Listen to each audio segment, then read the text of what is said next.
Welcome back to the Talking Archive. I'm Josh Jacobs, and our conversation concludes now with award-winning writer and the author of the new book, My Peacock Tale, Secrets of an NBC Page. We're talking about Shelley Herman. By the way, I loved what you said at the end of the book. Fixate on flexibility. Thank you.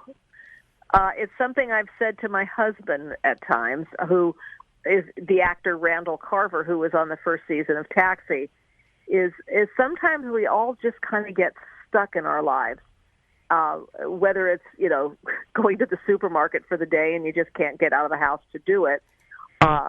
Just the idea of, okay, our plan was to go here, now we're going to go there. Okay, it's okay to change your mind. It's okay not to, I've always said, too, if we all became the things we wanted to be when we were kids, we'd all be nurses and firemen. It's okay to change your mind. It's okay to call an audible every once in a while. Don't fixate on all the things that you think you should be doing. Be flexible about it. That's great. Your husband, I remember, played John on Taxi back in 1978 to 79, and you were also friends with Danny DeVito and Rhea Perlman. And was it through them that you got to meet Randy? No, fortunately, I met my sweet husband, Randy, because he adopted a dog that I was trying to find a home for. And when I met Randy it was about 6 months after he adopted the dog, I met him and I said, oh my gosh, I loved that dog. If you ever need anyone to house sit for you, let me know, I'll do it. And I didn't know at the time that Randy's mother had been very ill, and I wound up living at his house for 3 months before we even dated each other. It was a very, very weird circumstance. But no, I also knew Andy Kaufman from working at NBC, and I knew him before he went on Taxi. But Danny and Rhea were neighbors of my Aunt B. Yes, I had an Aunt B. And Rhea had driven my aunt to a doctor's appointment, and they got into a very bad car accident. And Rhea was kind enough to take care of my aunt while she was recuperating. But my aunt was so needy, really needy, that eventually Danny and Rhea moved because they couldn't stand to be around her anymore. But I had met them before Taxi, and Danny had just done One Flew Over the Cuckoo's Nest, and he was telling me about this movie, and I'm saying to him, well, this is how you join the Screen Actors Guild, and this is how, and little did I know, he was Michael Douglas's roommate. He was already, kind of famous, but the movie hadn't come out yet. So when I saw Danny at a Taxi event, I reintroduced myself to him as being Aunt B's niece, and he was like, that woman nearly killed us. She was so needy. She was so needy. So I knew them from there. And then when they shot the movie Man on the Moon, there was a sequence where they're at a cemetery, and I went down to watch while Randy was filming that. And we went to see Danny at his trailer. And right across from his trailer, when you walked out the door and looked at the mausoleum, there was Aunt B's crypt where she was interned. And Danny looked and goes, I can't get away from her.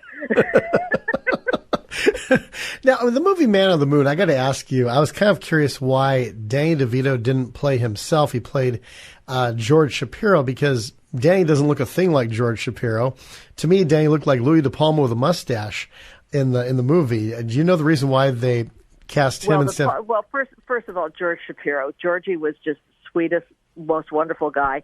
And that part in the movie was very crucial to Andy's success, and it was really important to have somebody who loved Andy play that part. And Danny did love Andy. Not everybody did.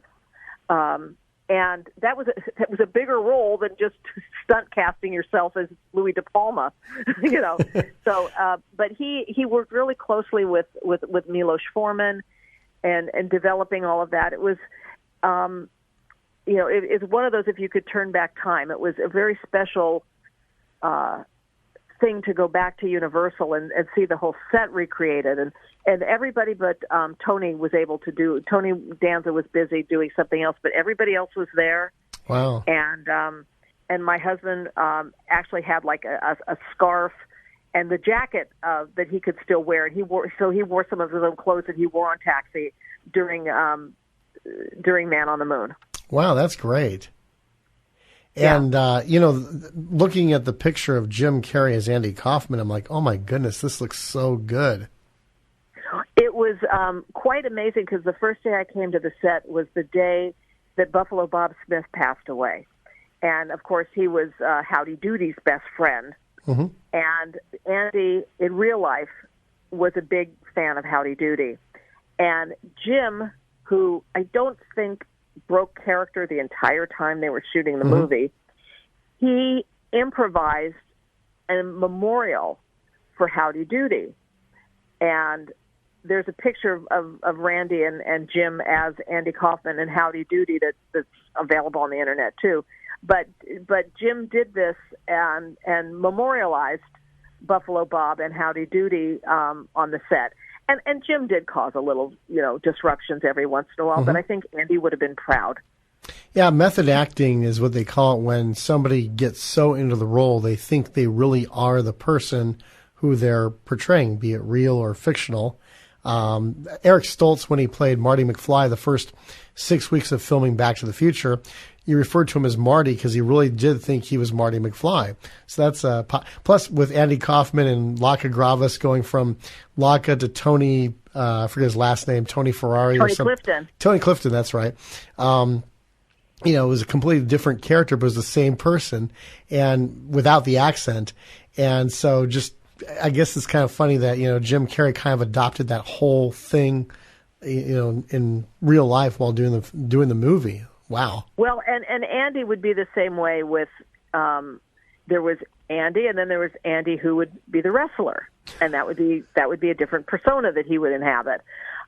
Interestingly enough, my husband Randall Carver also worked on the movie There Will Be Blood, where he worked with another method actor named Daniel Day-Lewis. And they shot the scene, and then Paul Thomas Anderson said to Randy, "I want you to improvise now." And I just go off script and just start talking to him as his character. And Daniel Day-Lewis was flummoxed by it because he wasn't prepared for the improvisation. He eventually did a few things, but no, he wanted to stick to the script. It was, but he couldn't snap out of it to do the improv. Wow. And what's the website we can look up to get your book? Check this out. The title of my website is My Peacock Tale, Tale, mypeacocktale.com, and I can be reached at mypeacocktale@gmail.com. And I have Jack Hanna to thank for the name of my website and my book, because I was toiling around trying to come up with a title, and in the background, Jack Hanna's TV show was on, and he was talking about peacocks, and it was telling the tale of the peacocks, and I went, Peacock Tale, Peacock, and I quick went on GoDaddy.com, and I looked it up, and the domain name was available, and it was available on Instagram and on Twitter, and I locked it down right away. Now, did you ever get to meet Jack Hanna? Because Johnny had lots of guests on tonight, but I guess the guests you really didn't get to meet too often. But did you get to meet Jack Hanna anywhere else? I never met Jack Hanna or Joan Embry. That was the other person That's that he right. would have on with the animals. But no, it's just weird things. And then I have a story in the book that's a kind of a naughty story, and I didn't want to say the person's real name, but I had to pick a name that I knew none of my friends would guess. So I came up with the name Jake, and that also was inspired by having the TV on in the background while I was working, because it was Jake from State Farm. And so that's where I got the name Jake. So I am a child of television. Well, hey, me too. You wouldn't believe how many times I've quoted TV shows when talking with friends and just am completely oblivious sometimes about it. Yeah, there is a shorthand. There really is. Well, thank you for coming on. I appreciate that. And is there anything you want to add to? What was the best? This is what I like to ask everybody. What's the best piece of advice? I know that the fixate on flexibility. Is that the best piece of advice you've ever gotten, or is there anything else that you wanted to add to that? Well, one of the things, because now I'm like really famous and people want to know stuff about me. One of the things that I tell people when I go on speaking engagements is, if you don't want to do something for a living, never learn how to do it. Because there's so many people who get trapped into doing something they don't like, and they never fulfill their goal. They never get to do what they really want to do or have to do that's in their soul. So I tell people, don't have anything to fall back on.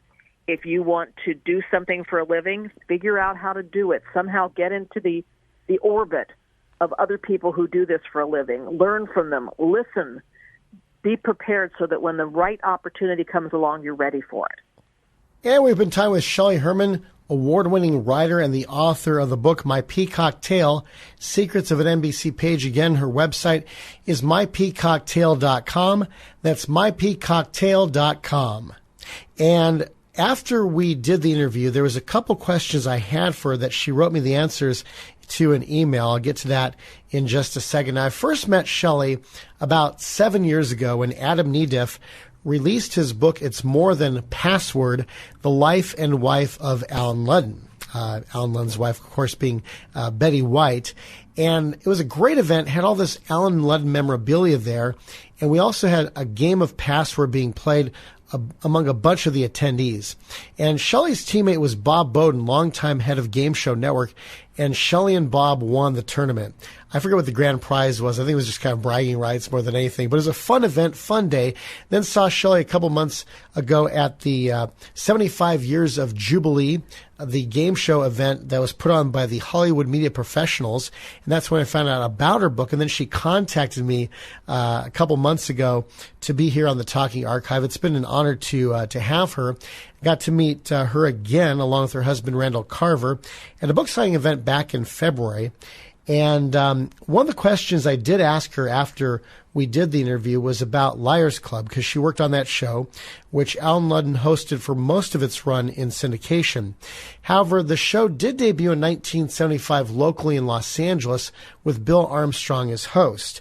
And then Bill hosted the first 13 weeks, and then Alan Ludden took over. Ironically, Bill was the announcer of Alan's game show Stumpers, which she did just before Liars Club. And Shelley said she did not work on Liars Club when Bill was there. However, she did know Bill and his wife, Adrienne. In fact, Adrienne's a writer herself, and she co-wrote Peter Marshall's book, Backstage with the Original Hollywood Square. In regards to Larry Hovis, she says all the stories of Larry are in the book, so check it out. And she and Randy did stay in touch with Larry. He lived in Austin, Texas, where he taught as a professor there for many, many years. And Shelley wrote, he loved teaching, and his students loved him. So until next time, here on the Talking Archive, I'm Josh Jacobs. Keep your mind on the things above, and as you hit the open road, don't be a slut on Spectator.